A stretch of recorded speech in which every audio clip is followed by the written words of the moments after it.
Well guys, with the help of a coupon from everybody's favorite and only remaining video store, Family Video, I was able to check out some Blu-rays for dirt cheap, one of them even being free. And that movie was Mad Max Fury Road. This is a movie I shied away from when it was in theaters for numerous reasons. One, I felt like there was going to be a brain bashing of feminism in it. And even though it has one of my more liked actresses of today, Charlize Theron, I could see that her hogging the poster in a movie called Mad Max was going to be an issue. So I watched it on Blu-ray and I thought it was a decent movie. At best it was okay. I gave it a 2.5 out of 4 stars, and I'm going to tell you why with massive spoilers. So here it goes. Movie starts off with a monologue from Mad Max, now played by Tom Hardy, who goes on some kind of poetic spiel setting up the world. Out of character. Mad Max, what the hell? Like, since when was he this talkative? And for the rest of the movie, he's not. So you're telling me he's like he's like shut in poetic? That's some bullshit.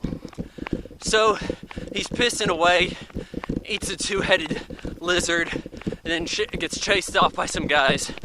They foil his car. This is the last of the V8 Interceptors, right?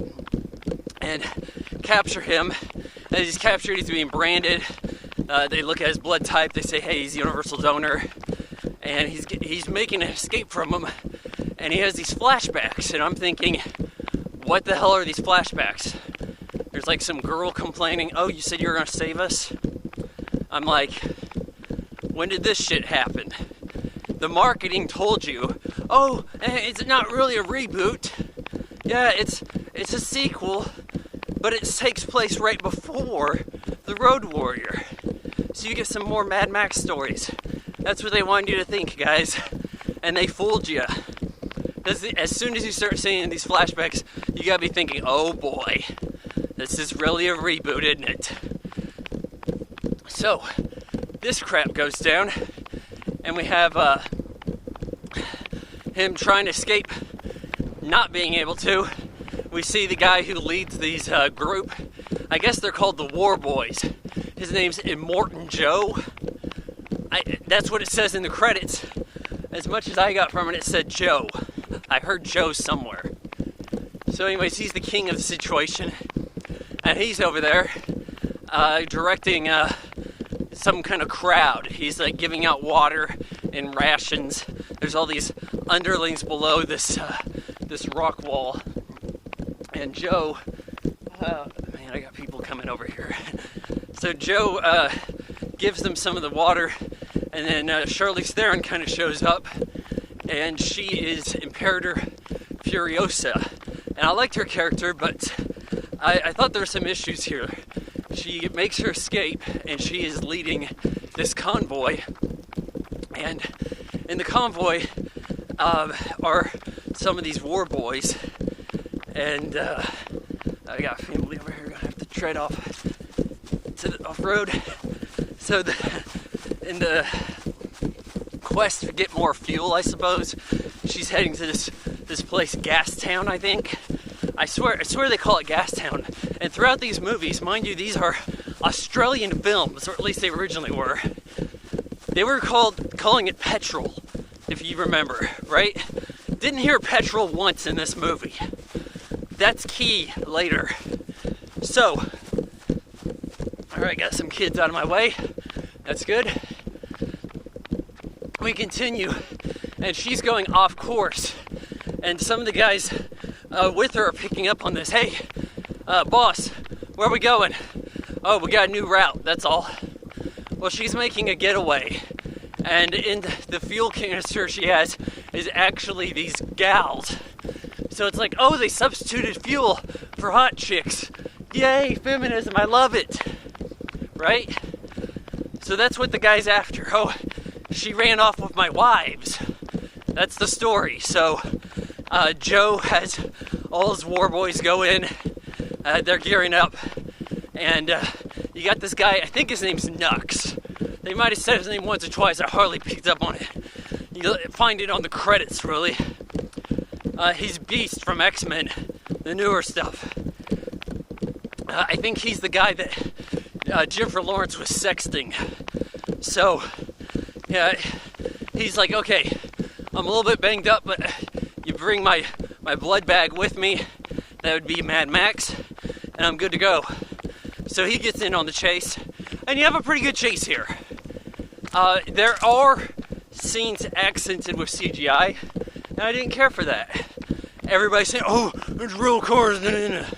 No, at least half of the wrecks are faked in some manner. And that takes me a little bit out of the movie. This is a very digital looking film. It doesn't look like the other movies. And the Road Warrior did not look bad to begin with.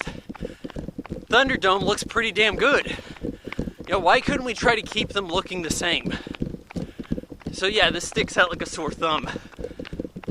As we continue our movie, we see that Max is kind of catches up with them in the first wave of this chase that comprises most of the film, and him and Nux end up crashing in this sandstorm that Furiosa has kind of led everybody through, and then Furiosa kind of gets upperhanded by Max, and then him and Nux are kind of fighting over the situation, and eventually they all kind of agree to fight together that, hey, Joe's after all of us. He took off with his gals. All right, the only way we're all getting out of here, we'll help you.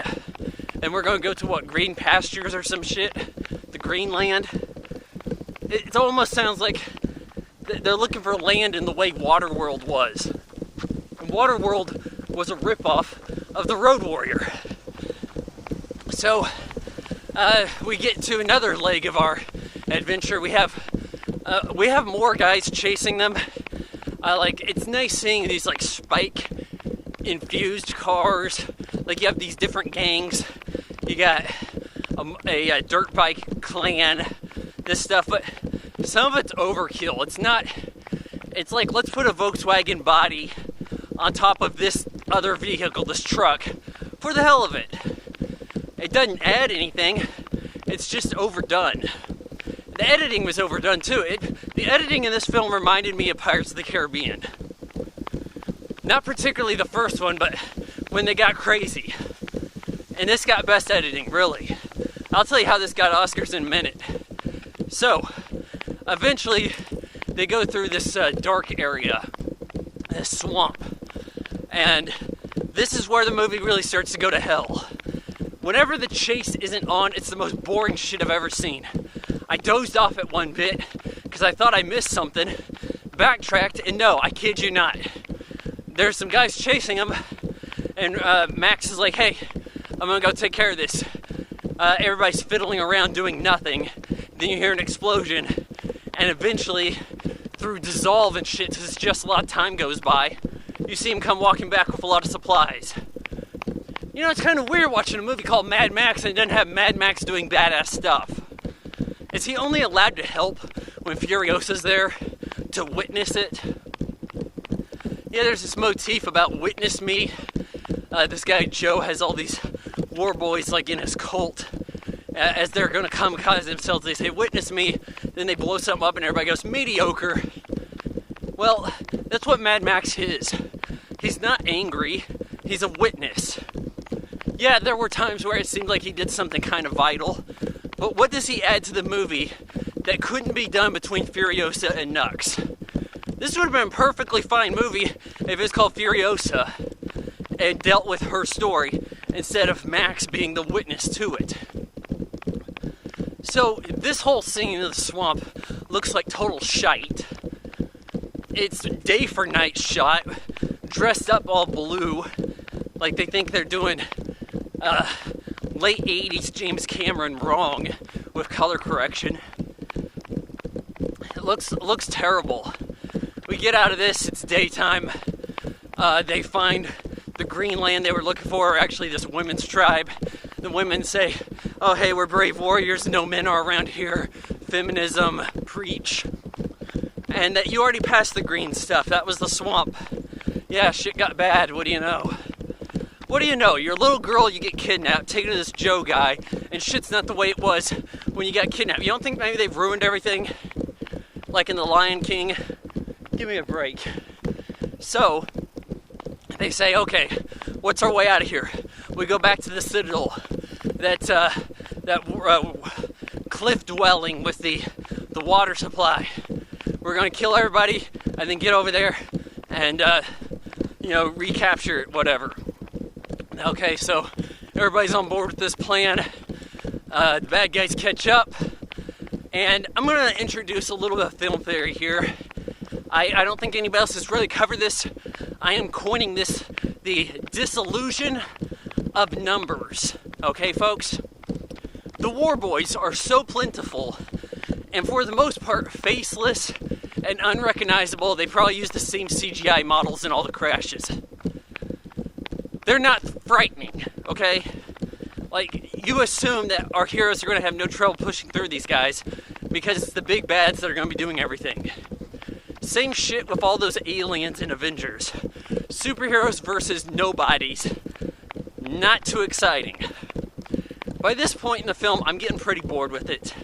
I'm like, okay, fine, they're going to get to a point where they kill Joe and Nathan Jones, his son, I guess, right? But there were a little bit of surprises. Who I thought was going to be the last wife standing. I think her name's Rosie Whiteley, something. She's being stooped by Jason Statham. I thought that she was going to be the last one standing, but she gets killed. Or at least because she had a baby on board. Gets the baby cut out, baby doesn't survive. I'm guessing they didn't patch her up in the delete scenes. Looks like they leave her for dead. But, yeah, more chase, more CGI crap thrown at the screen because they want you to see this in 3D. And that's about all that goes down. Furiosa and Nux do the coolest things in the final leg of the chase, and Max is there to watch. Mad Max, who is not angry, he's really PTSD Max, as he has these flashbacks of people he let down. His car gets destroyed. At that point, you know for certain this is a reboot. Like, oh, come on, you had me thinking mid-sequel? Aw, shit. Reboot. God damn it. That's why he didn't have a dog. His car's gone. So then Charlize Theron rips the respirator off Joe, who's played by the villain who played Toe Cutter in the original Mad Max. Not that it even remotely matters or you can identify him.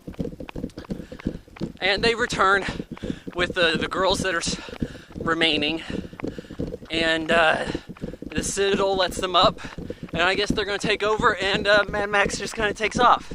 I guess so you can go witness some more shit. And that's your movie. It looks okay at times. It was nice seeing a few actual explosions. Some of it's a little overwrought. Like I said, putting like Volkswagen Beetle body on things doesn't entirely add up. I like the fact that they didn't start using a bunch of new cars all of a sudden. But I do think there were some cars in use that were not around at the time of the original film. I think there was a Mercedes that was older than the Road Warrior. I could be mistaken, because this is around the time they started that boxy look like that. But, yeah. It's called Mad Max Fury Road. Mad Max largely doesn't help.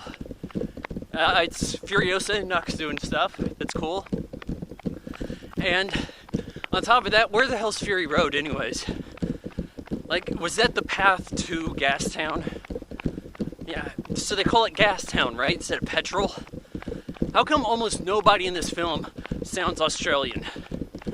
How come, yeah, Charlize Theron, totally going American accent when she gets to talk. What's up with that, huh? I thought this was supposed to be Australia's epic. I'll tell you, I've got a theory here, and there will never be any documentation to support this, but I'm telling you, this is how this movie was made. So George Miller says, hey, I'd like to make a Mad Max movie, another one with Mel Gibson. Studio says, nope, not happening.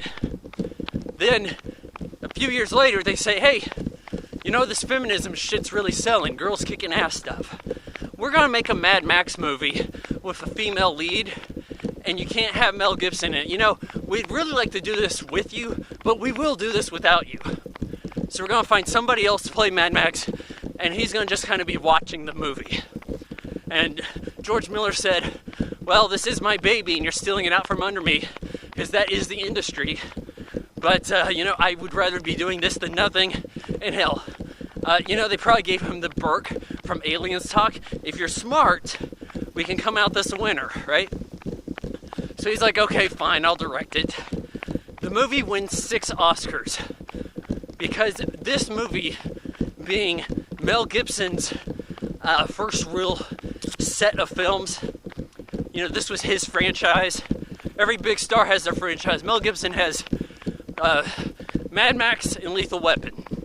Well, it makes Mel Gibson look bad to give his franchise without him a lot of awards. So you had the easy critic appeasement through the feminism, which I honestly didn't feel was as bad as The Force Awakens, but still pretty blatant. Oh yeah, almost every guy in the world's terrible, but the women are awesome.